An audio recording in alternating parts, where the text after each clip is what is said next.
Hello friends, and welcome to the Hanged Man in the Moon. If this is your first time here, welcome. Thank you for coming. I'm pleased to meet you. If you've been here before, thank you for returning. I'm truly honored.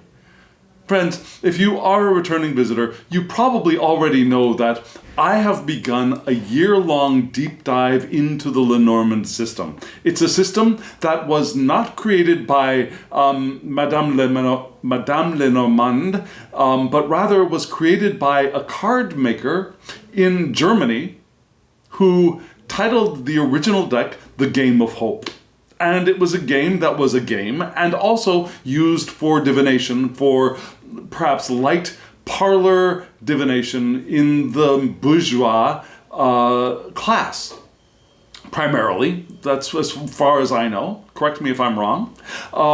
And then the deck wanted to move into other places, particularly France, and in order to sell more decks, they decided to add the name of a very famous cartomancer, a very famous diviner, Madame Lenormand. And so sales apparently boomed enough for this deck to have survived the centuries after. And it's a lovely system. It actually moved over to the United States about 50 years later, and it was given the name of the Madame Morrow Oracle deck, because in the United States, Madame Lenormand was not famous, but rather Madame Morrow was famous, and so there you go. Lenormand, wonderful, wonderful card system, and I'm discovering its intricacies and its beauty and the depth and the diversity of ways of conceiving of it and ways of reading it, and etc., etc., etc. So it's been a really interesting, beautiful start, I think. And we've got a spread all set up. Now, perhaps you have already voted for the deck that will come next after this moon cycle has ended and begun again. The video for that will come out a little bit later. For me, at the time you're seeing this, this moon may have already shifted into a new cycle. Not for me. Not now. Got it? Okay, so anyways, thank you for all of you who voted. And also, I want to thank you early. Yeah? When you hit that like button, when you subscribe, you are a blessing not only to me, but to other people. So thank you for doing those things. And thank you for commenting. Those of you who comment, I find a wonderful blessing as well. Excuse me. So friends, before we look at the spread, I'd like us to draw our attention together, as usual, on the title for this week's video. Naivete. What is it?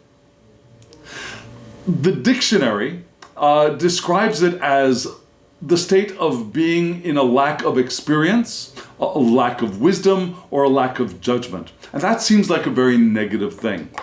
However, the more spiritually modern way of saying basically the same thing is beginner mind. You've heard of beginner mind, right?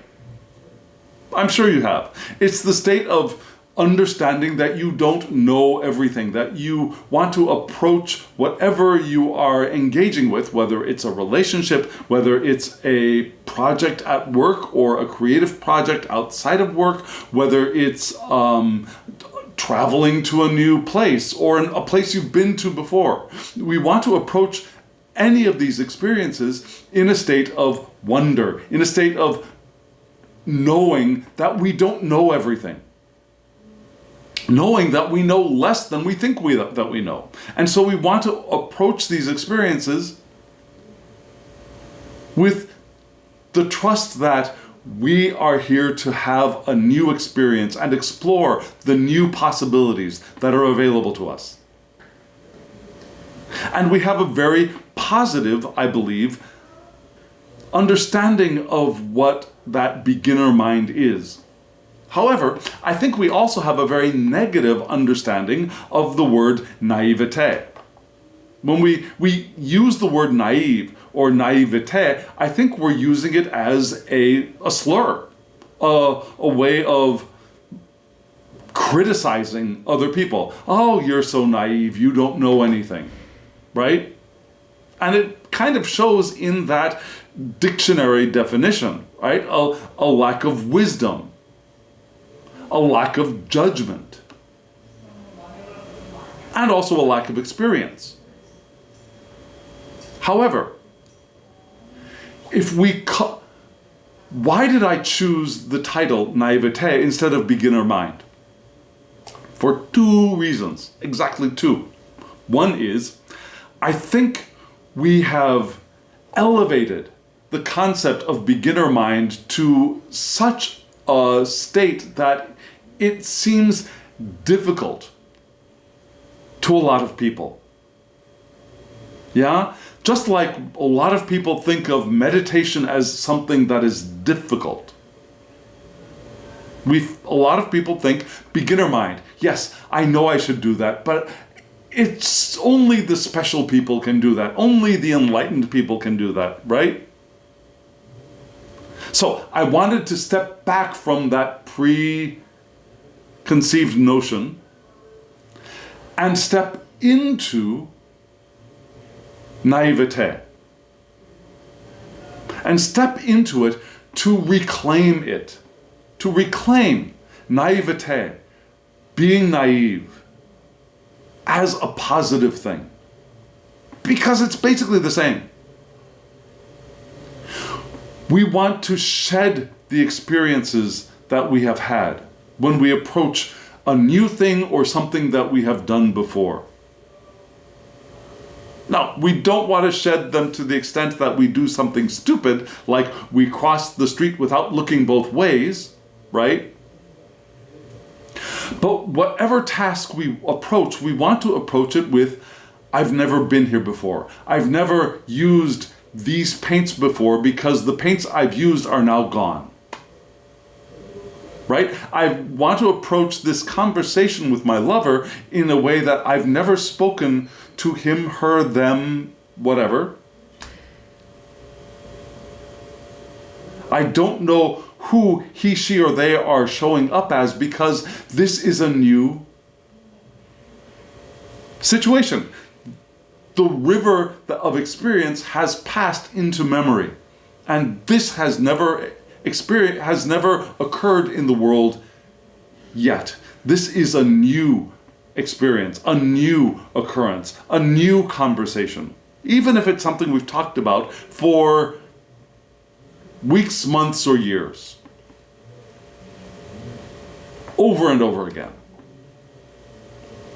We want to reclaim our understanding that experience leaves, and now the experience is new. We want to reclaim that the wisdom that we think that we have is not full. However much we think we know, however much we think we understand, we only understand a fraction of a fraction of a fraction of a percentage of what is possible to know, to understand. We also want to release judgment, right? Those three things that were in the dictionary definition. Experience. We want to release the experience that we think that we have had because it is in the past. It no longer exists. We want to release the wisdom that we think that we have because we really do not have as much wisdom as we think that we do. Third, judgment. We want to release judgment because it is not helping us. It is never serving us. When we begin judging other people, judging ourselves, judging what we have made and what we are making right now, or the experience we're having now, or the experiences we've had in the past. We want to be able to release all of that and reclaim our naivete, reclaim our state of being naive? Does that seem more attainable to you? Does that seem more possible to you than this potentially highfalutin beginner mind concept? Are you willing to open yourself to reclaiming your naivete? If you are ready to live an intentional life. Even if you are unable to let go of all of it, if you're willing to open up your hands and release some of the experiences you've had, some of the wisdom you think that you have acquired, some of the judgments that we make. If you're able to do even some of that, you're moving in the direction of stepping into and reclaiming naivete. Does that make sense? Do you think it's possible for you? If so, let me know in the comments below. I would really love to hear from you. If you think it is difficult, if you think it is challenging and perhaps equally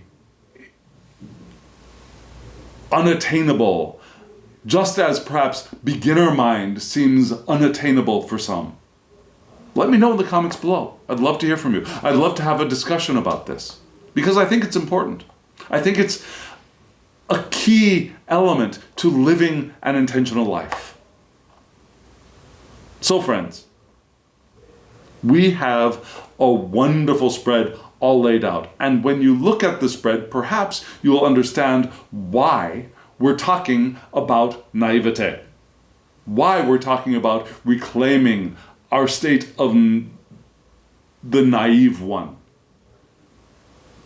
Are you ready? Are you intrigued?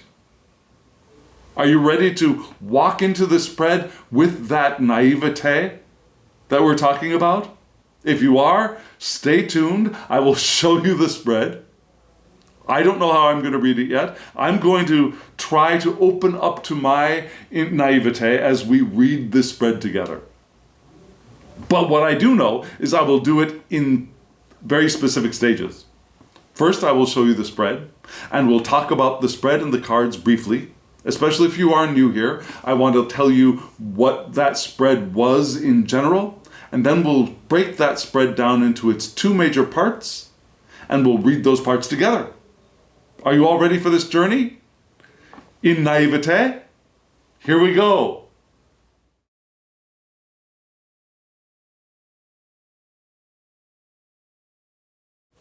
Friends, if you are a returning visitor, you probably already know these decks. If you are new here, let me tell you what you saw. There were 6 cards, I almost said 3, 6 cards in the center, which are from the Lenormand deck. And this is Pixie's Astounding Lenormand.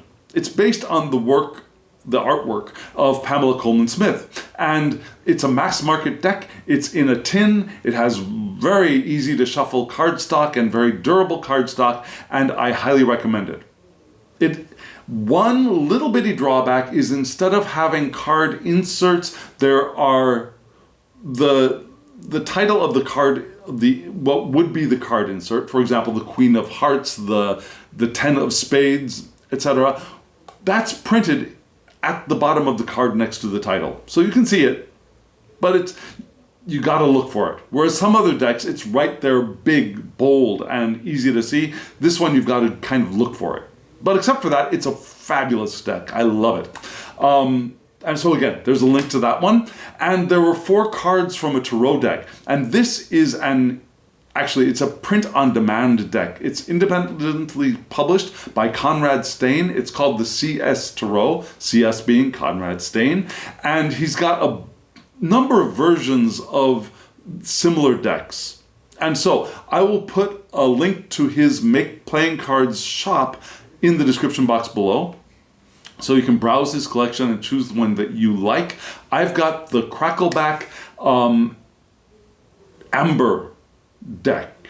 Yeah, I have it on paper. I think he's got it on plastic, which is wonderful, especially if you like to take Tarot out into the world and maybe even to the beach or by a pool or in a restaurant where things might get wet and you could just wipe off the plastic and it'll last forever. Yeah? So there are many possibilities. Links in the description box below. Lovely decks though, don't you agree? And just in case you are new here, let me tell you what you saw. Now, the 6 Lenormand cards in the center are arranged in what we call an above-below spread. So the 3 on the top give us what is in our conscious sphere, and the 3 below give us what's below that or beneath that or is supporting that. And then the 4 cards you saw in the corners from the tarot deck, they are in an elemental spread. So in the upper left-hand corner, there was fire for our passion, for our leadership, for our creativity, our sexuality.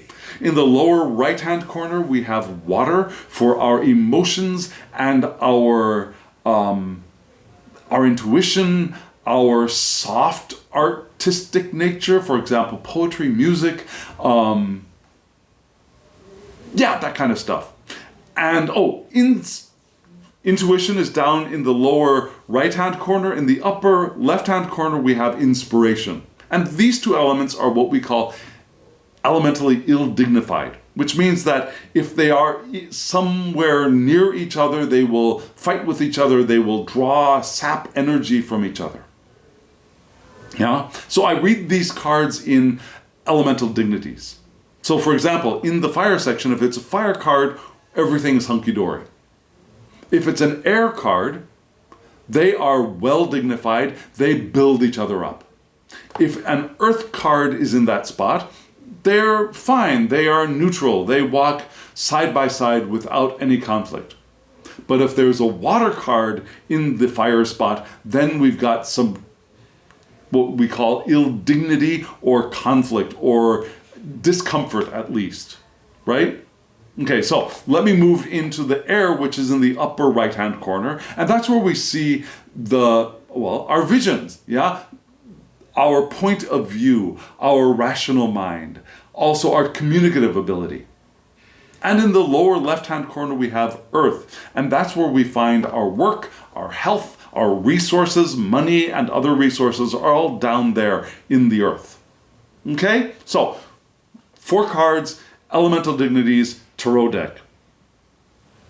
Right? So that's the order we're going to read this spread together. First we'll look at the 6 Lenormand cards, and then we'll look at the 4 tarot cards later. Okay? So friends, let me show you the 6 Lenormand cards once more, just as a refresher, and then we'll read them together. Here they are.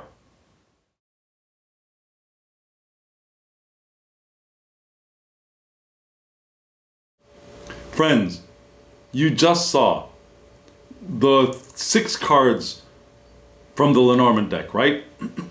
You saw in the top row, we had from left to right, the child, the tower, and the man. Excuse me.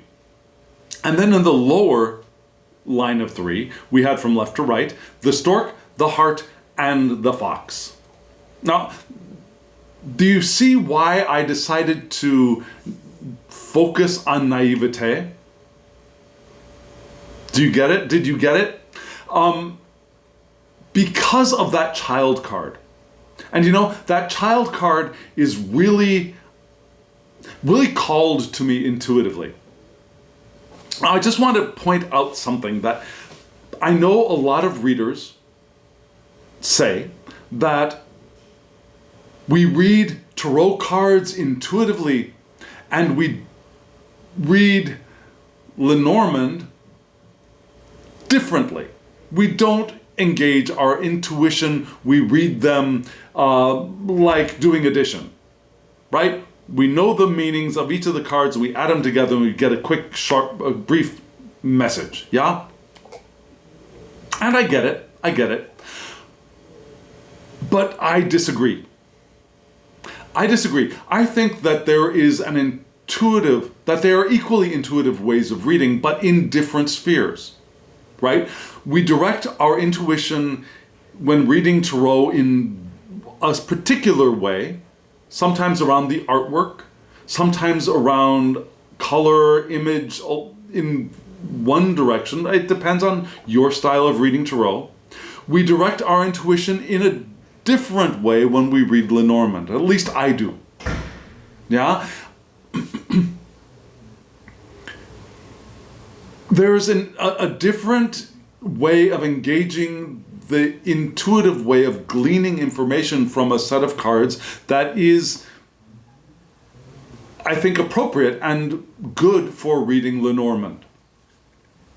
And I'll show you how I do that and why I say that now, right now. So,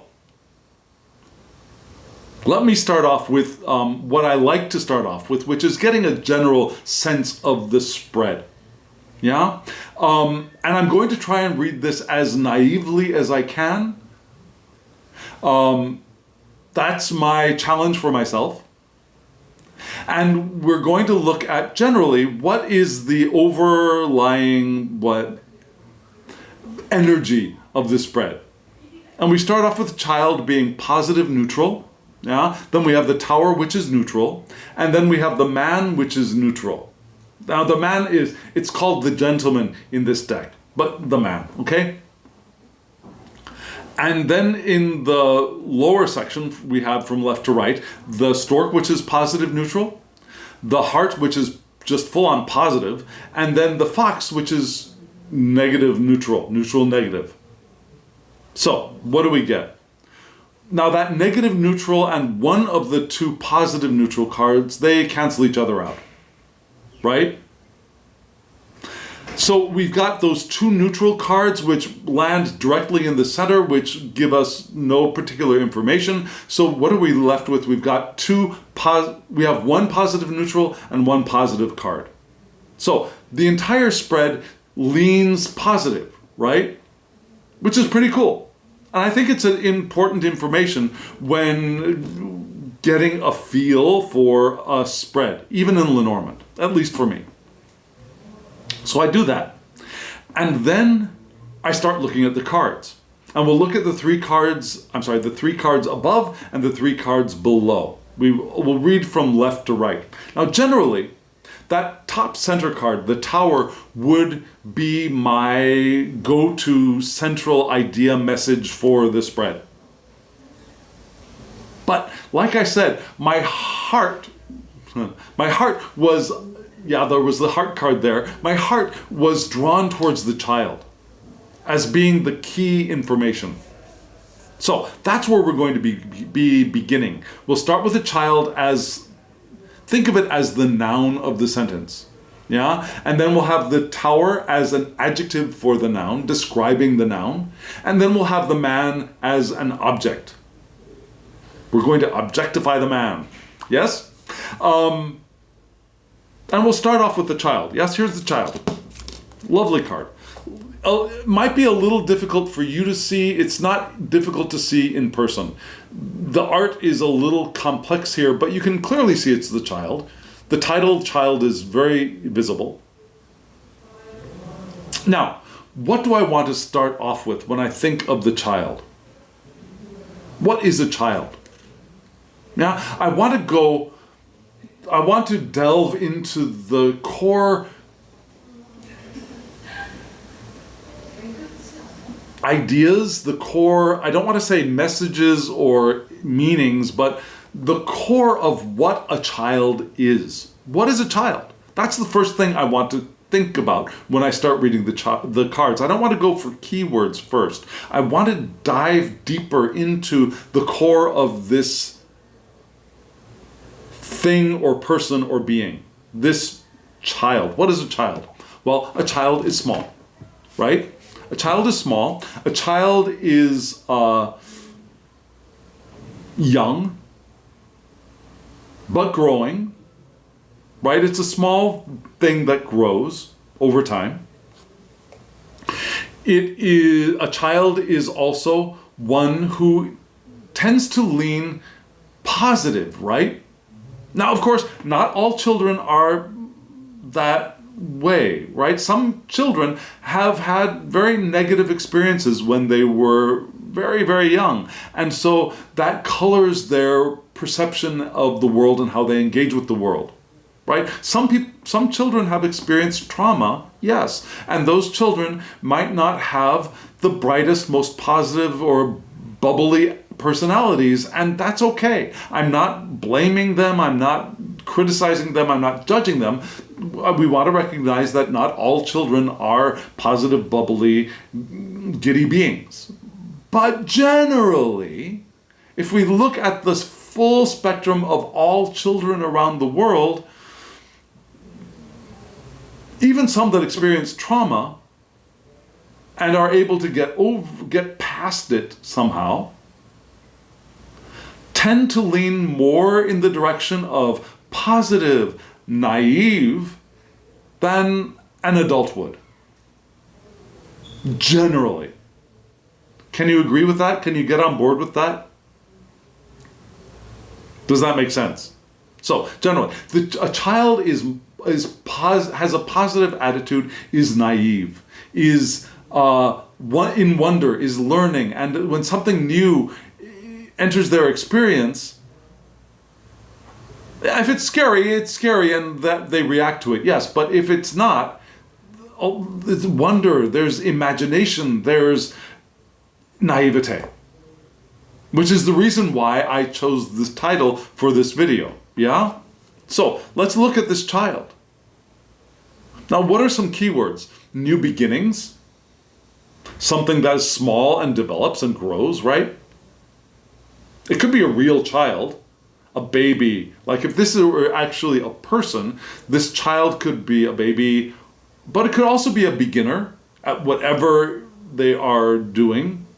Yeah, like a beginner at work, someone new at work, a freshman at high school or college, a student, right? That beginner mind idea. If it's a person, and I don't think we need to read this. If you have that kind of a person in your life, maybe you want to take that person as your exemplar for this coming week. But we're reading for all of us. How can we live our lives more intentionally in the coming week? So, it can also be childish behavior. Possible, but I think we're moving towards naivete and innocence here. And if something new is beginning for you, that's wonderful. That is wonderful. Recognize that whatever that is, like we talked about before, the mustard seed that grows, that new things might start off small, but it can grow. That would be wonderful for you. But for all of us, we're looking to embody, to reclaim our naivete with this child card. And the next card right after it, of course, is the tower. What is a tower? What is a tower? Well, okay, so it's something that is tall, something that is, okay, the E word. Yes, it could be something phallic, right? Something that is erect. But it's something that if you go up the tower, yeah, what do you get? You get a broad perspective, right? Towers are set up high, built up high like this for the purpose of being able to see broadly and far. Yes?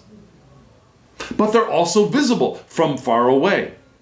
So we get that idea as well. Yeah, being able to see great distances and see broadly, but also being visible to other people. It can also be some place that is a place of isolation. Could be a prison. I don't think we're going in that direction here. A place of isolation, but it doesn't necessarily have to be the isolation of a hermit. Yeah, it could be the isolation of, well, we'll get there in just a moment. Yeah, the tower. It's also attached usually. Now this one is not attached, but usually a tower is sometimes out in the middle of nowhere, but usually attached to a larger structure, right? Part of a castle, perhaps, or a church even. Right? It's part of a structure which is some kind of an organization, usually. And so we get these ideas of keywords for solitude, which is a little bit hermit-like, but also taking a step back. Yeah? Taking a step away or a step up. But not like trying to get a promotion, that kind of step up, but taking a step up and away from the madding crowd. Yeah? Away from distraction. It could also be institutions, right? A company, a college. For me, it could be my library that I work at. But also being above high. Maybe unattainable, but that's not where we're going for this week. We don't want to be or reach for something that's unattainable, because a naive perspective would not see anything as being unattainable, right? Now, if this is a person, it could be an older man, a male person, a patriarch, sometimes someone who is aloof, perhaps somebody who is rule-bound by those organizations and structures. Could be somebody like that. If you've got somebody like that in your life, they might be able to help you, to mentor you a little bit. But I see this as being that rising above, being able to get a broad perspective and allowing ourselves to be seen. Not looking for attention. Yeah, not getting in other people's faces and saying, look at me, look at me, look at me. Yeah, here I am. I'm here. Not that. But as we reclaim our naivete of the child and we move to a position where we can get a broad perspective and we can see deeply and allow our inquisitiveness, our curiosity to engage and look around and what's possible, what's out there, what is here. That we allow ourselves to be seen by others. We're not doing this to be hidden away or invisible. We're not aloof like that, but aloof like above and broad, undistracted, and still visible for other people. Yeah? And then the next card is the man. Yes, the man. Wonderful gentleman man card. Yeah? Now remember, we're reading this spread through me for you. Right? I asked the question, how can we live our lives more intentionally in the coming week? So, for me, the man card is the me card. And it's the you card. As being the asker, the co-asker of the question. Whether you're in a male body, you're in a female body, you're in a trans body, a cis body, you're in an intersex body, it doesn't matter. You're all this card, just as I am. And then the woman, the lady card, would be the partner card. Whether that partner is in a female body or a male body or etc. Now this has nothing to do with gender, the non-binary, none of that, right? For me, this card is me and therefore you. Because there's no separation, right? So, me. So what do we get? We want our naivete, our innocence. We want to reclaim that and do that from a position of being a little bit away from other people so that we can get a broad, deep perspective and we allow ourselves to be seen, because the object is for us, that is us, right? We are the ones who are becoming the child and having that perspective experience of the tower, away from distraction. Yes? Can you see that? Now we've got 3 cards below, and those 3 cards from left to right were the stork, the heart, and the fox. And that fox is going to be a little bit of a trickster, I think. Trickster? Well, an intriguing card for this spread. But we start off with the stork. What is a stork? What does stork mean? Well, it's a bird. It's a bird that migrates. It's a large bird that migrates, right? So it goes away and it comes back twice a year, once leaving, once coming back. And so the nests that it builds are large, durable nests, yes? Because they go away and they come back to the same nest. So this is a stork, this is a being who, when they build for durability. They build, and they also travel. They travel long distances, but they always come back.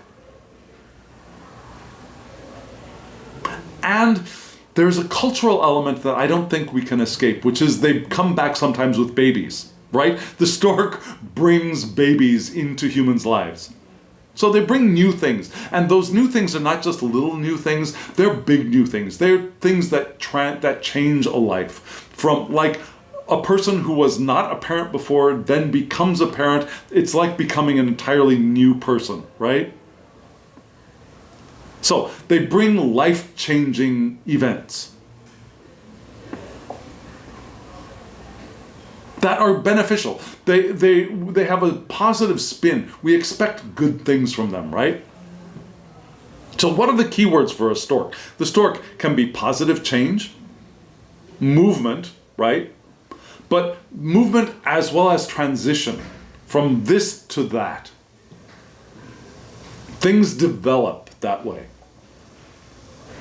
And the development is not always expected. Yeah, we don't always know. And that's okay. That's okay. Especially since we want to maintain or reclaim our naivete. Yes? Now, you notice here, I don't know if you can see, but there's a Queen of Hearts down here. So if this is a person, it's a gentle and home-loving woman. Maybe a woman friend or a sister or a mother or a woman nurse or a woman caregiver. So if you've got any of those people in your life, that person might be of benefit for you now. A heart-centered woman figure. Right? Gentle, home-loving, caring. Yeah? But for the general, for all of us, I think we're looking at things of positive changes, yeah? Transitions to something good, something better. And this next card, the heart, made me think, oh yes, this is wonderful.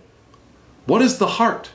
The heart is that which gives us life. So a transition to a life-giving transition, a life-giving movement, bringing something new, right? A life-giving positive change.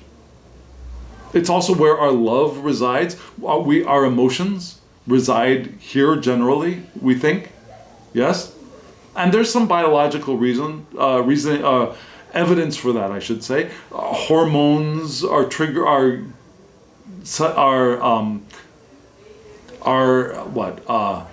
the production of hormones is triggered by nerves that are centered here.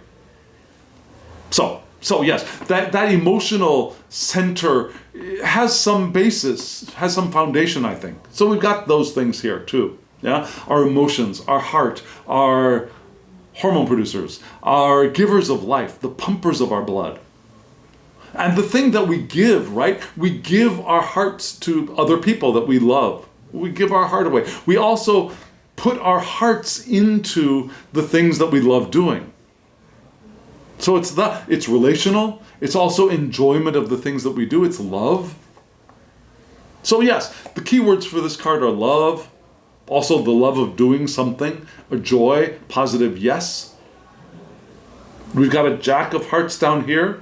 So if this is a person, it could be an attractive or a friendly young male person. Yeah, maybe somebody who looks out for the younger people or the weaker people. If you know someone like that in your life, bravo, wonderful. Work that person into the reading for yourself. But generally, we're thinking about a positive change of a loving positive change, yeah? A life-giving positive change of development, of movement and transition, of things that might not be expected. To what? To what end? To the fox. Da, da, da, da. What is a fox? Okay, a fox, small animal. They burrow, they have a den, right?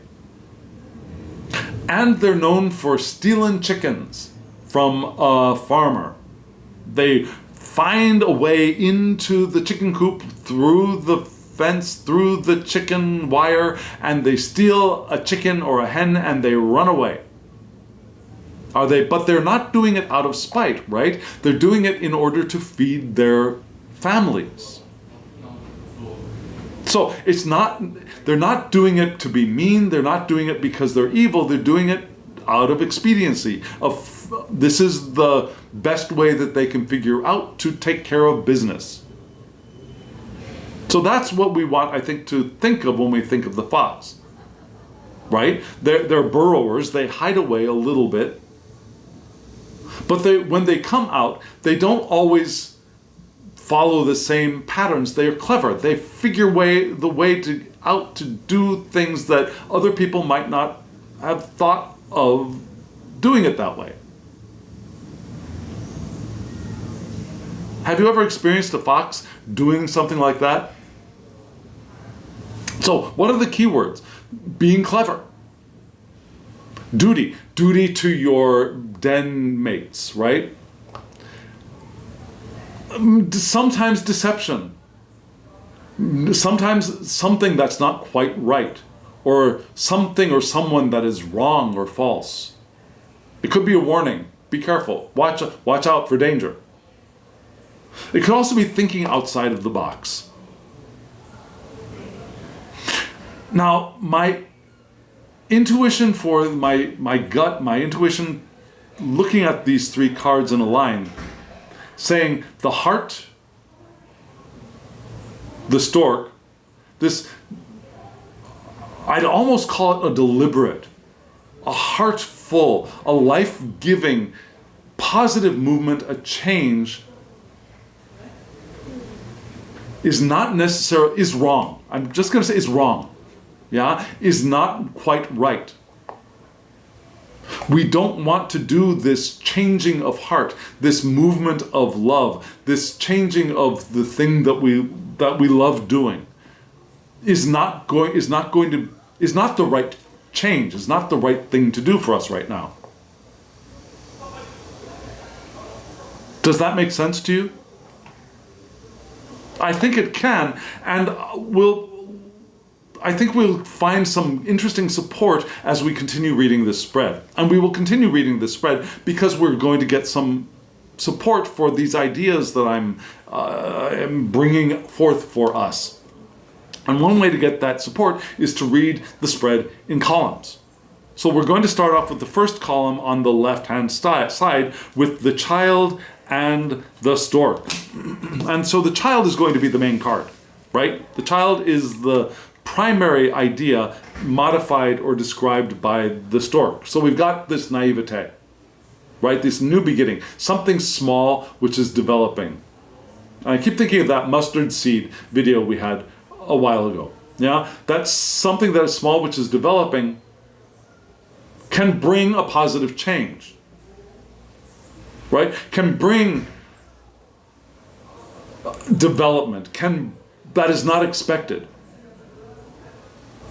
Our naivete will allow that growth which will cause a positive change, which will cause a transition, will bring us to a new life, something that is not expected, because we are not doing the thing we've always done. We're open to the new.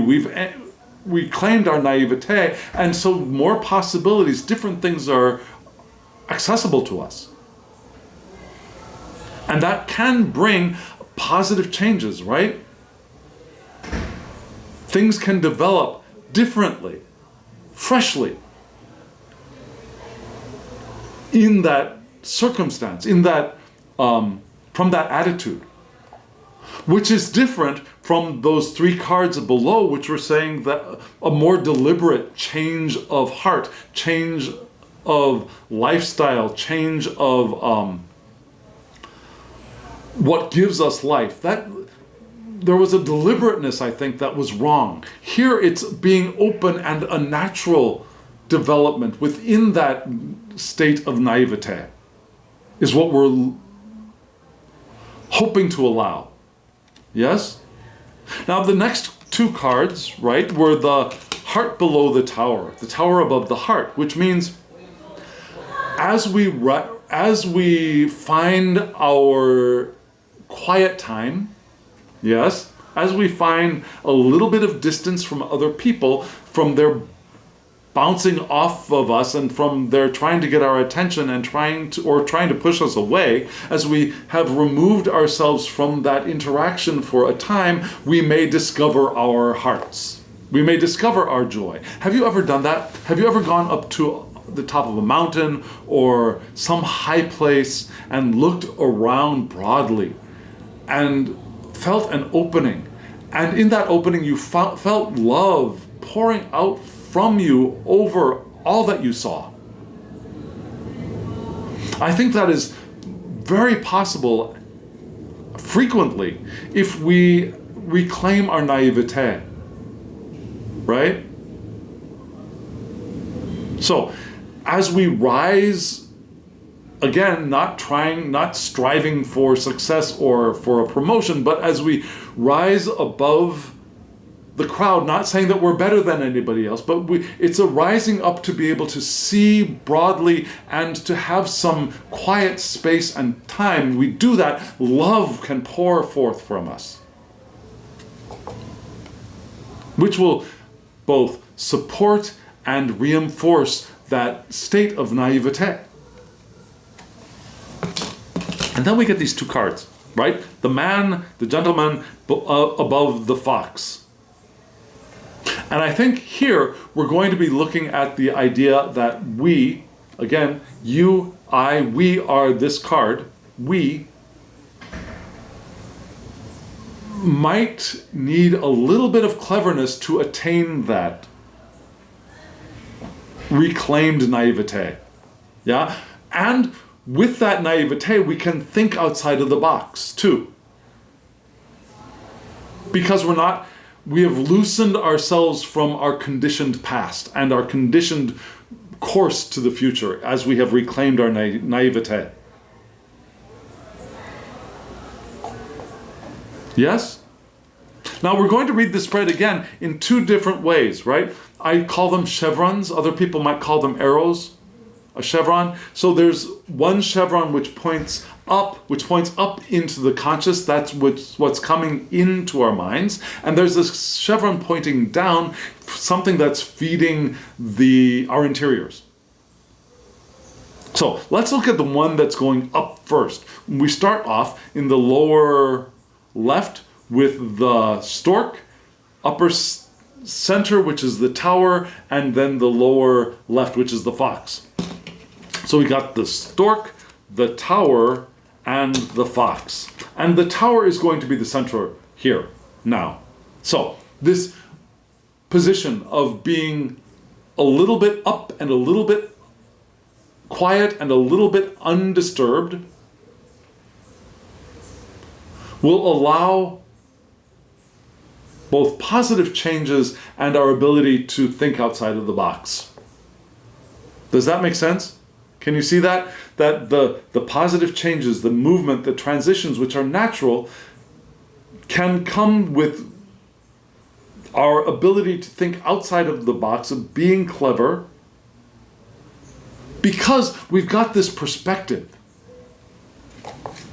this broad view, and we're away from the noise and the distractions of interactions with other people for a time. I'm not saying go off to the hermitage and hide yourself away. That's not what we're saying at all. But allowing that space is going to be very, very helpful for us. Now we got the chevron pointing down, where we start with the upper left-hand corner with the child. the heart, lower center, and then the upper left with the man. So what is it saying? Our hearts. Yeah? A loving child, or a loving naivete. No, I'm sorry. The heart is the center. So our hearts should be naive, innocent, but also us. Can you understand what I'm saying when I say naive, yes, innocent, yes, but also us? It doesn't mean that we want to think of some monk up in some temple, or some yogi in some ashram, or some positive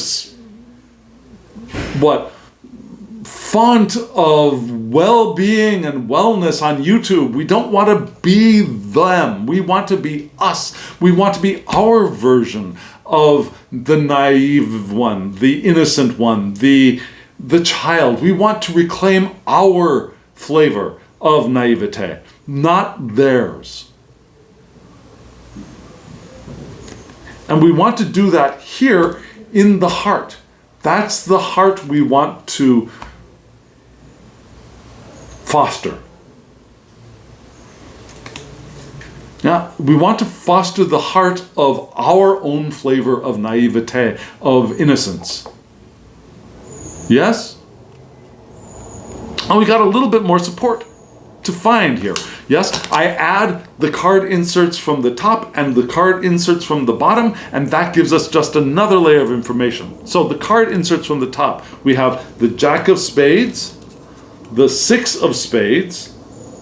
Yeah, so that would be, the Jack is 11, the 6, so that's 17, plus the Ace on the man is 1, so that's 18, which gives us, card 18 is the dog. Ruff. Yes? Below, we had the 9 of clubs, the Jack of hearts, I'm sorry, start off with the Queen. Yes, the Queen of hearts, the Jack of hearts, so that's 12 plus 11, that's 23, plus the 9 of clubs. So 23 plus 9 is 32, which is the moon. And if you've been watching, you know that the moon for me is, yes, it's emotion. Yes, it's our dream life and recognition from other people. But it's also my heart hustle, my side gig, my heart gig. That thing I do because I love it. Yes? Like this. This would be my heart gig. Not something I do specifically for money, but because I love doing it. So, the moon. So we got the dog plus the moon. What is that telling us? It's telling us, now the dog is what? It's friendly. It's being a friend, but it's also being loyal and reliable. So we want to be loyal to our heart business, our heart, and our emotions, and our intuition. But we also want to be loyal to that thing that we're doing, which tells me that idea of changing our love, creating a transition in our joy, in that something that we want to do or that we love doing is wrong, because this whole spread is about being faithful to doing the things that we love doing and reclaiming our naivete about those things. Having space. Having the space to see broadly and open. So that we can see new possibilities and see ways of, and we are also able to think outside of the box, right? That makes sense, I hope. Does it make sense? I think this is a powerful spread. And we got 4 more cards from the tarot to look at, to see what information they will either add or whether they'll be there to confirm what we just talked about. So, friends, I will show you those 4 cards once again so you get a little bit of a reminder. Here they are right now.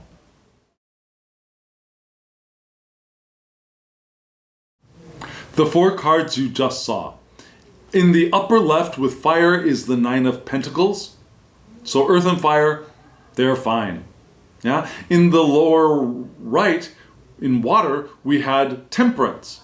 And temperance is fine for the water section, yeah. I don't think I see any incompatibility there. In the upper right-hand corner, in air, we had the 4 of Cups. Water in air, not a problem. See, nothing's actually building each other up yet, but they're not tearing each other down. They're all pretty neutral. And then in the lower left-hand corner, we had the 5 of Swords in air. Now that is ill-dignified. That's something to watch out for. But let's start up in fire with our passions and our sexuality, but also our inspiration, our creativity.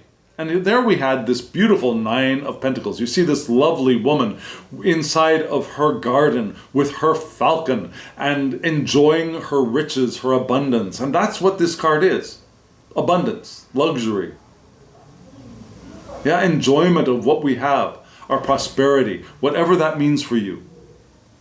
Now your prosperity and my prosperity, your sense of abundance and my sense of abundance is going to be different. But this is not aspirational abundance. This is recognition of the abundance that we have right here, right now. Yeah? It can also be independence, being independent of other people's support, self-sufficiency. Yeah? So, in our passions, in our fire, we want to passionately and instinctively be inspired to feel the abundance that is available to us right now. Oh, I'm sorry, always. That is always available to us. Yeah? Feel the fiery pleasure of enjoying the luxury that is available to you. Whatever that is. Now, for you, that means you have a private plane and a yacht. Enjoy the heck out of it. I don't have any of those things, but if you do, great. I get to enjoy the abundance that I have, right? I enjoy the abundance of having both a bicycle and a bus to be able to take. I enjoy the abundance of the wonderful food that I have at home. Yes? Whatever our level of abundance is, here we're called to feel that, to fire for that, to have passion for that. While at the same time, down in our emotions, we want to be temperate, right? We see the water flowing between the 2 cups that the angel is holding.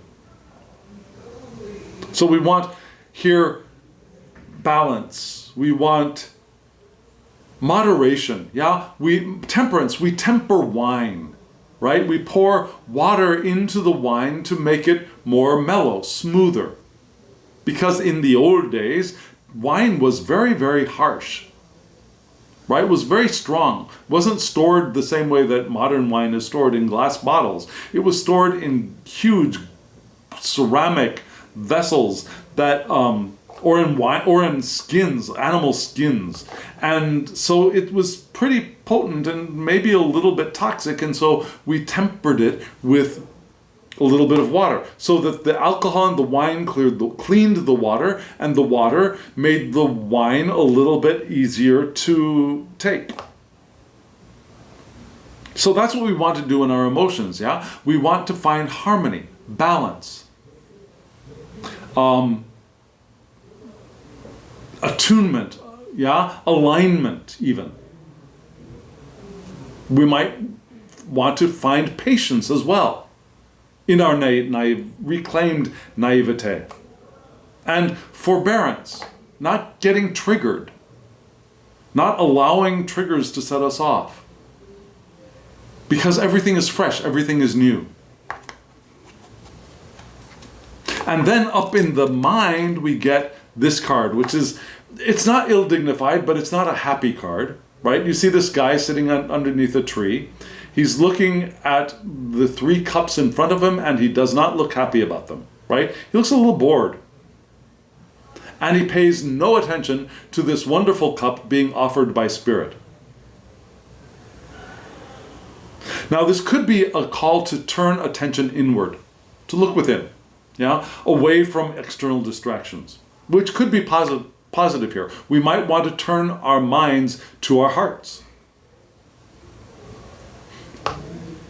We might want to introspect. We might want to reflect on the experiences we've had in a naive way, to be able to look at them with different eyes, with fresh eyes.